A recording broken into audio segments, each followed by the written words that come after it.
નમસ્કાર વિદ્યાર્થી મિત્રો, હું દિનેશ રાજપૂત. ડીકે એજ્યુકેશન પર આપનું હાર્દિક સ્વાગત છે. સૌપ્રથમ તો વિદ્યાર્થી મિત્રો, કેમ છો? બધા મજામાં? આજે આપણે એક આપણા હિન્દુ તહેવાર એટલે પવિત્ર દિવસ એટલે કાળી ચૌદશની બધાને ખૂબ ખૂબ શુભકામનાઓ અને એડવાન્સમાં પણ બધાને happy Diwali, happy new year. આવું વિક્રમ સંવત 2080 9 વર્ષ બધાના માટે સફળતાપૂર્વક અને બધાને 10મા ધોરણની અંદર બોર્ડની અંદર પણ ઘણી બધી ટકાવારી પ્રાપ્ત કરો એવી અમારા ડીકે એજ્યુકેશન ચેનલ તરફથી બધાને શુભકામનાઓ. તો વિદ્યાર્થી મિત્રો, આજે આપણે ધોરણ 10ની અંદર હિન્દી સબ્જેક્ટની અંદર જે પ્રથમ પરીક્ષા માટેનો જે અભ્યાસક્રમ હતો એટલે કે 1 થી 11 ચેપ્ટર જે આપણે પ્રથમ પરીક્ષા માટે જે પૂછાવાના હતા તે માટે તમારે પણ પરીક્ષાનું રિઝલ્ટ પણ આવી ગયું છે, બધાને સારા માર્ક્સ પણ આવ્યા છે. પણ હજુ આપણે બોર્ડની એક્ઝામની અંદર જે 11 ચેપ્ટર છે એ પાછા બોર્ડની એક્ઝામની અંદર પૂછ્યા છે, તો આપણે કે ભૂલી જવાની જરૂર નથી. એવું ન થવું જોઈએ કે પ્રથમ પરીક્ષા પૂરી થઈ ગઈ એટલે હવે 1 થી 11 ચેપ્ટર આપણે વાંચવાની જરૂર નથી, કેમ કે બોર્ડની અંદર આપણો સંપૂર્ણ અભ્યાસક્રમ પૂછાતો હોય છે. તો આપણા વિડીયોની અંદર 1 થી 11 ચેપ્ટરની અંદર જે એક વાક્યના જે પ્રશ્નો કહેવાય, મોસ્ટ ટાઈમલી પ્રશ્નો કહેવાય, એટલે જો તમે આ એક વાક્યના પ્રશ્નો કરશો તો તમારા વિકલ્પો પણ અંદર આવી જશે. કે જે ખાલી જગ્યાઓ પૂછાય છે ગદ્ય વિભાગ અને પદ વિભાગ, એ ખાલી જગ્યા પણ આની અંદર તમને કામ આવી જશે.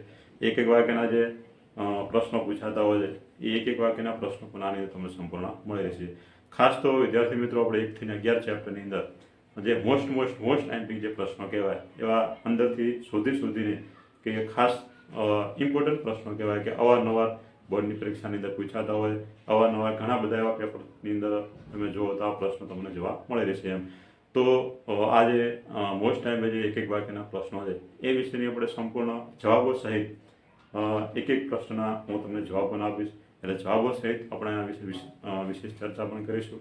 તો ખાસ તમે અમારા વિડીયોની અંદર છેલ્લે સુધી જોડાયા રહેજો અને ખાસ તમે નોટબુક પણ સાથે રાખજો કે જેથી તમને કોઈ પણ પ્રશ્નની અંદર એવું લાગે કે આ પ્રશ્ન તમે ક્યાં જોયો ન હોય, તમને ખબર ન હોય, તો નોટબુકની અંદર પણ નોટ કરતા રહેજો. ખાસ કરીને તો જે ચેપ્ટરની અંદર પ્રસ્તાવના આવે એ પ્રસ્તાવનાની અંદરથી પણ ઘણા બધા પ્રશ્નો મેં આવરી લીધા છે. તો ખાસ ગઈ સાલ પણ બોર્ડની અંદર 2 કે 3 ગુણની પ્રસ્તાવના પ્રશ્નો પૂછાણા હતા. લેખકનું મૂળ નામ પૂછવાનું હતું, મુકૃતિ પણ પૂછાણી હતી. તો એ આપણે શું કરતા હોય છે, પ્રસ્તાવના ક્યારે વાંચતા નથી, ડાયરેક્ટ સ્વાધ્યાયના પ્રશ્નો તૈયાર કરતા હોય છે. અને જ્યારે બોર્ડની અંદર પ્રસ્તાવનામાંથી કોઈ પ્રશ્ન પૂછાય ત્યારે આપણે ઘણી બધી અગવડતા પડતી હોય છે. એના માટે અહીં આપણે 1 થી 11 ચેપ્ટરની અંદર પ્રસ્તાવનામાંથી અને સ્વાધ્યાયના પ્રશ્નોમાંથી વિશેષ પ્રશ્નોમાંથી ઘણા બધા એવા પ્રશ્નો આપણે આવરી લેવામાં આવ્યા છે. આ જો 1 થી 11 ચેપ્ટરના જ્યાં હું જે પ્રશ્ન દાખલા તમને અત્યારે આપું એ સંપૂર્ણ પ્રશ્નો તમને જો તૈયાર કરી નાખો તો કોઈ પણ પ્રશ્ન ગેરંટી સાથે કહું છું, કોઈ પણ પ્રશ્ન તમારે પરીક્ષાની અંદર આ 1 થી 11 ચેપ્ટરની અંદર 60 જે પ્રશ્નો હું તમને આપવાનો છું એ 60 પ્રશ્નોમાંથી એક પણ પ્રશ્ન બહારનો નહીં હોય, એટલે તમને હું 100% ગેરંટી આપું છું. તો ખાસ વિદ્યાર્થી મિત્રો, આ બધા પ્રશ્નો તમે એક વખત મારી સાથે એક વખત સોલ્યુશન કરી નાખજો, જેથી તમને આવનારી 2024ની જે બોર્ડની એક્ઝામની અંદર ઘણી બધી મોટો ફાયદો થઈ શકે અને ઘણી બધી તમે ધારો એટલી સફળતા પણ પ્રાપ્ત કરી શકશો. તો ચાલો આપણે હવે સ્ટાર્ટ કરીએ જે આપણે પ્રથમ ચેપ્ટરની અંદર કે આપણે જે પ્રથમ ચેપ્ટર છે હિન્દીની અંદર ભરભુજી તુમ ચંદન હમ પાની. તો આ ચેપ્ટરની અંદર જે મેં 5 પ્રશ્નો લેવામાં આવ્યા છે, 5 પ્રશ્નો મોસ્ટ ટાઈમની પ્રશ્નો છે તે આપણે ખાસ જોઈએ. પ્રથમ પ્રશ્ન છે કે ભરભુજી તુમ ચંદન હમ પાની કે રચનાકાર કોણ હે. ખાસ કવિનું નામ આપણને આવડવું જોઈએ. આવા પ્રશ્નો અવારનવાર પૂછાતા હોય કે આ જે પદ વિભાગ છે, પદના રચનાકાર કોણ છે તે તમને ખબર હોવી જોઈએ. તો ભરભુજી તુમ ચંદન હમ પાની કે રચનાકાર કોણ હે? તો રૈદાસજી હે. કોણ હે? તો રૈદાસ. જે રૈદાસ છે આ પદના રચનાકાર છે. બીજો પ્રશ્ન જોઈએ તો રૈદાસ કવિ કિસકે સમકાલીન થે. મોસ્ટ ટાઈમલી પ્રશ્ન કહેવાય. એક બોર્ડની અંદર પણ આ પ્રશ્ન પૂછાઈ ગયો છે કે કવિ રૈદાસ હતા, કયા એવા કવિના સમકાલીન છે કે એ સમયની અંદર બીજા કવિ પણ થઈ ગયા, તો કોના સમકાલીન છે? તો કબીર કે જે સંત હતા, કબીર સંત, કબીર કે સમકાલીન થે. કવિ રૈદાસ કિસકે સમકાલીન થે? કબીર के समकालीन थे. બીજો પ્રશ્ન જોઈએ તો ભક્ત बाती बनकर क्या बनना चाहता है. प्रथम परीक्षा ની અંદર પણ આ પ્રશ્ન પૂછાઈ ગયો કે ભક્ત बाती बनकर क्या करना चाहता है.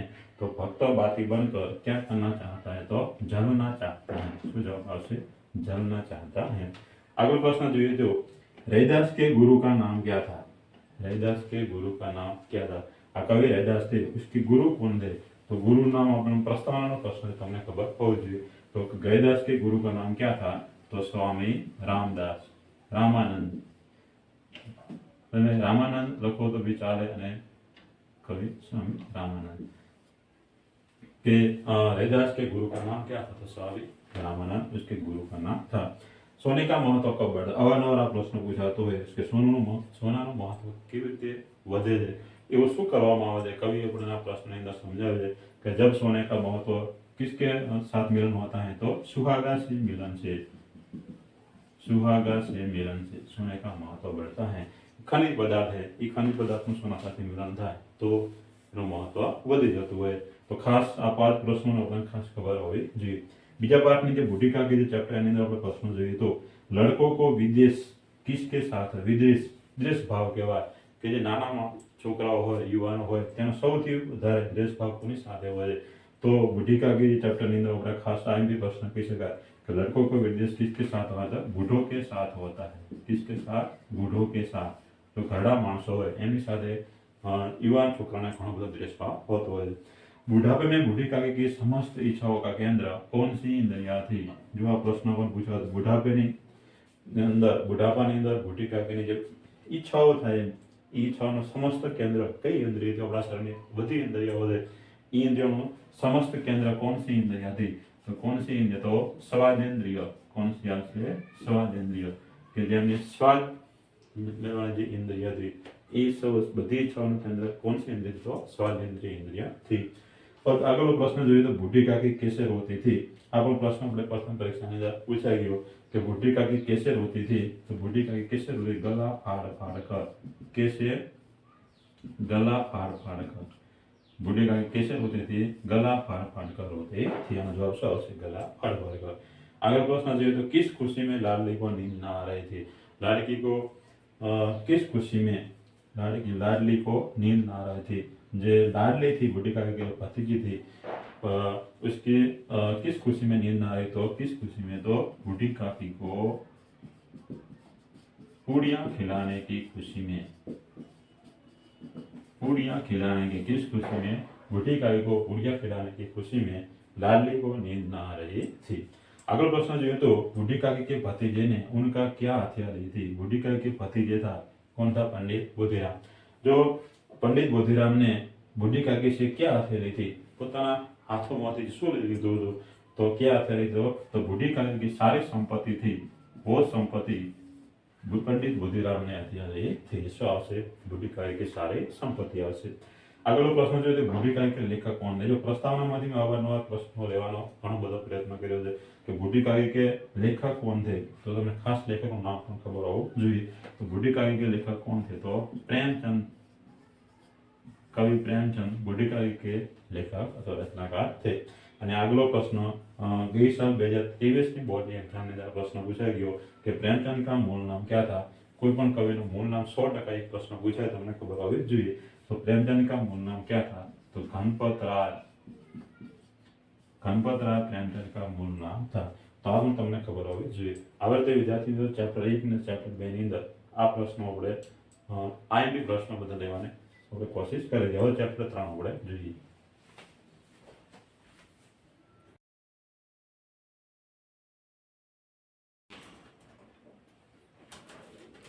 तो विद्यार्थी मित्रों आगे આપણે ત્રીજા ચેપ્ટરની અંદર પ્રશ્નો જોઈએ તો પ્રથમ પ્રશ્ન જોઈએ તો રસખાન। ત્રીજા ચેપ્ટરના કવિ કોણ છે? તો કવિ रसखान। तो रसखान किस पर्वत का पत्थर बनना चाहता है? रसखान अलग अलग रूप में पशु योनि में, पक्षी योनि में, पत्थर के अंदर। तो रसखान किस पर्वत का पत्थर बनना चाहता है? इस पर्वत को भगवान श्री कृष्ण ने अपने हाथ पर उठाया था, वो पर्वत का नाम क्या है? तो किस पर्वत? तो गोवर्धन पर्वत। क्या है? गोवर्धन पर्वत का पत्थर बनना चाहता है। अगलो प्रश्न जो कवि रसखान का असली नाम क्या था? मैं आगे पण तमने बताव्યું કે કવિનું મૂળ નામ શું હતું તે ઘણી વખત પ્રશ્નોની અંદર પૂછાતું હોય। तो कवि रसखानના असली नाम क्या था? गई सालની અંદર બોર્ડ 2023 ની અંદર હિન્દીના આપણે પરીક્ષાની અંદર આ પ્રશ્ન પૂછાયો હતો કે કવિ રસખાનનું મૂળ નામ શું હતું? तो कवि रसखान का असली नाम क्या था? सैयद इब्राहिम। क्या नाम था? सैयद इब्राहिम कवि का असली नाम था। रसखान के पिता किसके दरबारी कवि थे? खास प्रश्न पूछा तो તમારા સ્વાધ્યાયની અંદર પ્રશ્ન નહીં હોય પણ પ્રસ્તાવની અંદર આ પ્રશ્ન આપેલો છે એટલે પરીક્ષાની અંદર પૂછવાની સંભાવના રહી શકે કે રસખાણ કે પિતા કિસકે દરબારી કવિ थे કયો એવો રાજા હતો કે જેના દરબારી કવિ રસખાણ કે પિતા હતા તો કોણ હતા તો रसखान के पिता तो किसके तो अकबर के दरबारी कवि थे किसके तो अकबर के दरबारी कवि थे मुगल बादशाह जो अकबर હતો એમના દરબારી કવિ હતા पशु के रूप में किस रूप में पशु के रूप में कवि कहाँ निवास करना चाहता है पशु के रूप में कवि कहाँ निवास करना चाहता है तो पशु के रूप में यमुना नदी का हिंदी में दूसरा नाम क्या है तो कालिंदी कालिंदी के कुल पर कहाँ पे तो कालिंदी के कुल पर किस पर तो कदम की डाल पर निवास करना चाहता है किसके डाल पर तो कदम की डाल पर निवास करना चाहता है अगला प्रश्न है मनुष्य के रूप में कवि कहाँ निवास करना चाहता है कहाँ बसना चाहता है तो मनुष्य के रूप में कवि कहाँ तो किस गांव में गोकुल गांव में कहाँ किस गांव में गोकुल गांव में निवास करना चाहते हैं यमुना नदी का दूसरा नाम क्या था खाली जगह ની અંદર પ્રથમ પરીક્ષાની અંદર પ્રશ્ન પૂછાઈ ગયો કે यमुना नदी નું બીજું નામ શું હતું तो यमुना नदी का दूसरा नाम क्या था तो कालिंदी क्या था कालिंदी खास कर प्रश्न पूछा तो તમે ખાસ याद कर लीजिए यमुना नदी का दूसरा नाम क्या था तो कालिंदी यमुना नदी के दूसरा नाम था और चैप्टर नंबर 4 ની અંદર આપણે પ્રશ્ન જોઈએ તો લેખકો किस बात की खपत थी खास मोस्ट टाइम भी प्रश्न છે ઘણી વખત બે ગુણની અંદર આ પ્રશ્ન પૂછાતો હોય અને અહીંયા આપણે એક ગુણની અંદર લીધો છે કે લેખકો किस बात की खपत क्या વાતની પોતાના મનની અંદર ધૂણથી વિચાર હતો तो किस बात के लेखक अपने जो 4 मित्र हैं उस मित्र को अपनी बात बताता है और उसके मन की खपत थी क्या खपत थी तो क्या बताया कि कृपा कर आप बतलाए कि हमारे देश में इतने बड़े बड़े आंदोलन होते हुए क्या होता है बड़े बड़े आंदोलन होते हुए भी और हमारे देश में इतने विशेष महापुरुषों होते हुए भी क्या विशेष महापुरुष इतने बड़े बड़े विशेष महापुरुषों होते रहते हुए भी इतने बड़े बड़े आंदोलन होते हुए भी हमारा यह देश भारत क्यों उन्नति नहीं कर रहा है ऐसी कौन सी बात है कि हमारा देश उन्नति नहीं कर रहा है तो आओ जो कविना मन खपता थी एना विषे पोते पोताना 4 मित्रों ने बात करें अगलो प्रश्न है कुटुंब व्यवस्था किस प्रकार नष्ट होई गई है भारत देश में कुटुंब व्यवस्था किस प्रकार नष्ट हो गई है तो किस प्रकार तो अंत तक पिता अपने पुत्र को काम नहीं बताता अंत तक के पिता नो ज्यां सुधी मृत्यु था छेल्ला श्वास सुधी पिता पोताना पुत्रने कोई पण काम न बतावे ત્યાં સુધી કુટુંબ વ્યવસ્થા કરી શકે એટલા માટે કે ભારત देश में कुटुंब व्यवस्था नष्ट है अंत तक पिता अपने पुत्र को अपना काम नहीं बतलाता इसलिए कुटुंब व्यवस्था नष्ट हो गई है अगला प्रश्न जो हम किसकी जय जयकार करते हैं हमारे देश में हम किसकी जय जयकार करते हैं तो कवि ने इस यूनिट में क्या बताया है तो बड़े बड़े नेताओं की किसकी जय जयकार करते हैं तो बड़े बड़े नेताओं की जय जयकार करते हैं हम बड़े बड़े नेताओं की जय जयकार करते हैं सच्चा देशभक्त कौन है मोस्ट टाइम की प्रश्न पहले प्रथम परीक्षा अंदर पूछा है तो અને બોર્ડની પરીક્ષાની અંદર 100% પૂછવાની સંભાવના છે कि सच्चा देशभक्त कौन है कि जो व्यक्ति अपने काम गर्व से यानी कर्तव्य से करे अपना काम गर्व से करता है वो सच्चा देशभक्त है अपने काम में कर्तव्यनिष्ठ काम अपना करता है वो भी ये देश के सच्चा देशभक्त कहलाता है अगला प्रश्न जो लड़के लेखक का पहला मित्र कौन था लेखक के 4 मित्र थे उसमें पहले मित्र कौन थे तो वृद्ध ईसाई पादरी थे वृद्ध था और ईसाई धर्म के व्यक्ति था तो वृद्ध ईसाई पादरी था लेखक के पहले मित्र कौन थे वृद्ध ईसाई पादरी था अगला प्रश्न जो वृद्ध स्त्री को लेखक किसके तुल्य मानते हैं वृद्ध स्त्री को जो अपने मित्र थे वो वृद्ध स्त्री उसको कवि किसके तुल्य किसके समान माने जे पोतानी दादी समान तो किसके समान तो पितामही समान उसके पितामही के समान मानते हैं वृद्ध स्त्री को लेखक अपने पितामही के समान मानते हैं तो विद्यार्थी मित्रों चैप्टर 3 અને ચેપ્ટર 4 ની અંદર આ મોસ્ટ ટાઈમ બી પ્રશ્નો આપણે અંદર જોઈ લીધા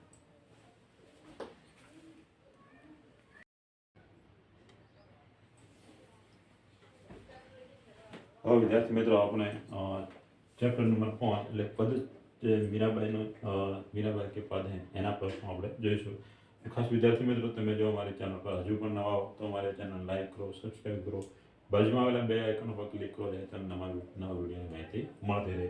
તો આપણે ચેપ્ટર નંબર 5 ના પ્રશ્નો વિશેષ માહિતી જોઈશું. પ્રશ્ન નંબર मीराबाई के पद के प्रथम प्रश्न શું કહે છે? મીરાબાઈ का विवाह किसके साथ हुआ था?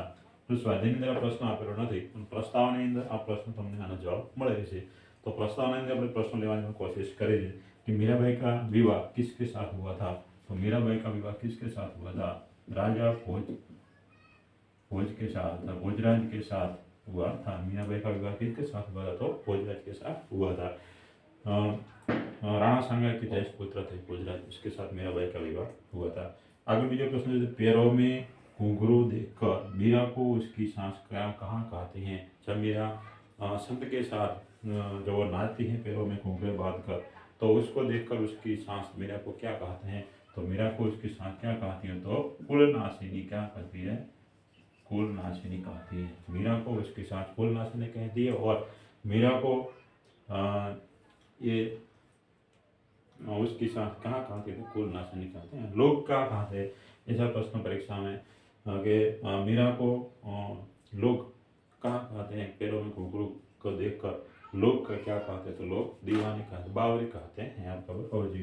किसकी कृपा से मीरा को राम रतन धन मिला है? तो किसकी कृपा से? तो सतगुरु की कृपा से. किसकी कृपा से? सतगुरु की कृपा से मीरा को राम रतन धन मिला है. मीरा के सत की नाव खेवटिया कौन है? मीरा की जो सत की नाव है वो भवसागर तरने की वो बात करती है. सत की नाव उसके खेवटिया न, खेवटिया यानी कि नाव चलाने वाला जो नाविक है उसे क्या कहते हैं? खेवटिया. तो मीरा के सत की नाव के खेवटिया कौन है? तो वो भी कौन है? तो सतगुरु है. सतगुरु मीरा के सत के नाम के खेवटिया हैं. मीरा का राम रतन धन कैसा है? मीरा को जो राम रतन मिला है सतगुरु की कृपा से वो कैसा है? तो मीरा का राम रतन धन कैसा है? तो वो खर्च नहीं, कोई खर्च नहीं, कोई चोर न लूटे और दिन दिन भटक सवाया. दिन दिन भटक सवाया એવું ધન જે કોઈ ખર્ચી પણ શકતો નથી, કોઈ ચોર પણ લૂંટી શકતો નથી અને દિવસે ને દિવસે સવાય બનતો જાય છે. તેવો તમે જવાબ લખી શકો છો. આગલા ચેપ્ટરની વાત કરીએ તો કાલિદાસ કોણ थे? કાલિદાસ का प्राणिग्रह ચેપ્ટર નંબર 6. તો એનો પ્રથમ પ્રશ્ન કાલિદાસ કોણ थे? ખાસ પરીક્ષા માટે આઈએમપી જે પરીક્ષા અંદર પૂછાતો હોય છે કાલિદાસ કોણ थे? તો સંસ્કૃત के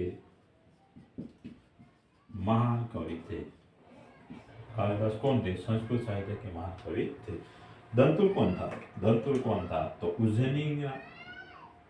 उज्जैनी का राजपुरुष था. जो उज्जैनी राज्य था उसका राजपुरुष था. मानव हरिण शावक किसकी बाणों से घायल हुआ था? खास प्रश्न पूछा तो हरिण शावक किसकी बाणों से घायल हुआ था? तो दंतुल की बाणों से घायल हुआ था. जो उज्जैनी का राजपुरुष है दंतुल, उसकी बाणों से हरिण शावक घायल हुआ था. मानव जीवन के विकास में किसका बड़ा योगदान है? या मानव जीवन है उसके विकास में किसके बड़ा योगदान रहा है? तो किसका है? तो पशु और प्राणियों का. किसका? पशुओं और प्राणियों का, दोनों का बड़ा विकास है, योगदान है. पशु और प्राणियों का मानव जीवन के विकास में बड़ा योगदान रहा है. अगला प्रश्न है आषाढ़ का एक दिन. यह कृति है आषाढ़ का एक दिन, उसके रचनाकार कौन है? तो कालिदास के जो प्राणिग्रह कृति है उसके रचनाकार हैं वो भी आषाढ़ का दिन के रचनाकार हैं. तो कौन है? तो मोहन रागे हैं वो आषाढ़ के दिन के रचनाकार हैं. अगला चैप्टर पद नंबर 7. चैप्टर 7 में बात की तो जन्मभूमि के रचनाकार कौन थे? ये प्रथम परीक्षा में आ प्रश्न विद्यार्थी मित्रों पूछाई गयो है कि जन्मभूमि रचनाकार कौन है? तो सुमित्रानंद पंत. कौन है? सुमित्रानंद पंत जन्मभूमि के रचनाकार थे. और जो सुमित्रानंद पंत को किस कृति से ज्ञानपीठ पुरस्कार मिला था? स्वाध्यायની અંદર તમને આ પ્રશ્ન ક્યાં જોવા નહીં મળે, ગમે તેટલો તમે દેખશો તો જોવા મળશે નહીં, પણ પ્રસ્તાવનાની તમે જોશો તો આ પ્રશ્નનો જવાબ તમને મળી રહેશે કે સુમિત્રાનંદ पंत को किस कृति से ज्ञानपीठ पुरस्कार मिला था? तो किस कृति से? चिदंबरा कृति से सुमित्रानंद पंत को ज्ञानपीठ पुरस्कार मिला था. जन जन के हृदय में कौन सी नदियां बसी हैं? ये तुमने पद्धति नेता जवाब तुमने મળે રહેશે. गंगा और यमुना. जन जन के हृदय में नदियां बसी हैं, गंगा और यमुना, दोनों नदियों जन जन के हृदय में बसी है. कृष्ण ने किस ग्रंथ की रचना की? जब महाभारत का निर्माण हुआ था, जब कृष्ण ने किस ग्रंथ की रचना की थी? तो किस? श्रीमद् भगवत गीता। किसकी? तो श्रीमद् भगवत गीता। श्रीमद् भगवत गीता के ग्रंथ की रचना की थी। शांति निकेतन क्या है? मोस्ट आईएमपी प्रश्न। शांति निकेतन क्या है? तो प्रथम परीक्षा अंदर पूछा है कि गई साल परीक्षा ने जब आप प्रश्न पूछा है तो शांति निकेतन શું છે? तो शांति निकेतन क्या है? तपोवन है। क्या है? तो तपोवन, यानी शांतिदायक या शांति युक्त गृह પણ आप कह सको છો। तो शांति निकेतन क्या है? तो तपोवन है। जनजीवन कैसा हो गया? आज का जनजीवन, कवि ने बताया कि आज का जनजीवन कैसा हो गया है? तो कैसा है? युद्ध जैसा जर्जरित हो गया। कैसा हो गया है? युद्ध जैसा जर्जरित हो गया है। कैसा हो गया है? युद्ध जैसा जर्जरित हो गया है। तो आओ આવી રીતે વિદ્યાર્થી મિત્રો 5, 6 અને 7 ચેપ્ટરના પ્રશ્નો જોઈ લીધા।